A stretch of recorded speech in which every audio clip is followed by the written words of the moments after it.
I live in Kentucky, and let's say some weird stuff happens there sometimes. I'm 19 and just moved out of my dad's house. I had recently bought property on a place called Indian Creek. I've lived in Kentucky for a long time and moved out of my dad's house. I moved into Indian Creek because it was cheap property and I was tight on money. The day I moved in, I tried to greet some people nearby, but everyone was shy and stayed put, which was uncommon for me coming from a city. So I thought the locals were weird and really just looked over it. The house I bought was had a very dense forest behind it, and you could only see so far in it.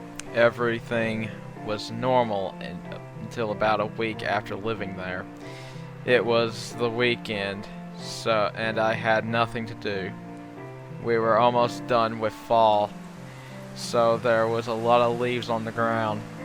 The forest was nothing but beautiful land, so I went on a trail that I assume was made by the locals.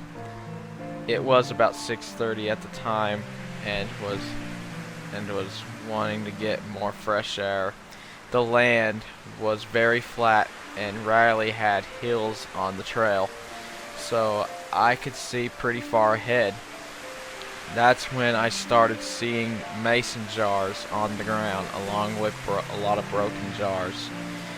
They looked pretty old, so I ignored them. About 15 minutes, I seen a old rustic broken down wood shack, and this is where things started getting creepy. I decided to go back home and not stay gone for too long because it was getting dark. I had made it home and went to sleep, trying not to think about the shack. The next morning was Sunday, and I had got up too late to go to church, so I went out with a friend and told them about the old shack.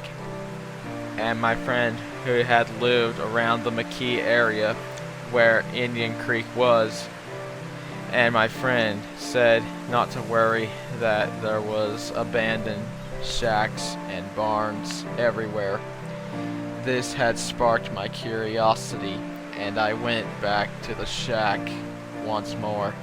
When I got there, nothing had changed except the front door was open and there was a bunch of equipment in there, which I thought was odd. That what would this old rustic equipment be doing in here? When suddenly I was interrupted by a very loud, raspy, kind of screechy voice saying, "What are you doing here?"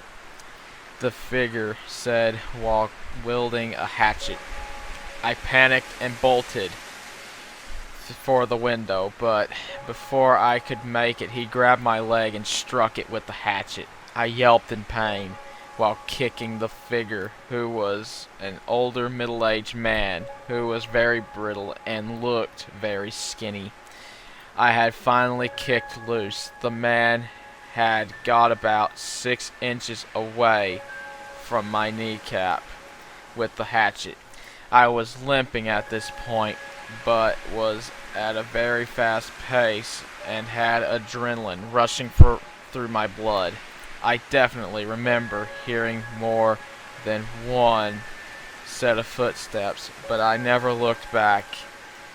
I was at the edge of the woods and lost the sound of footsteps for a few minutes before I got there.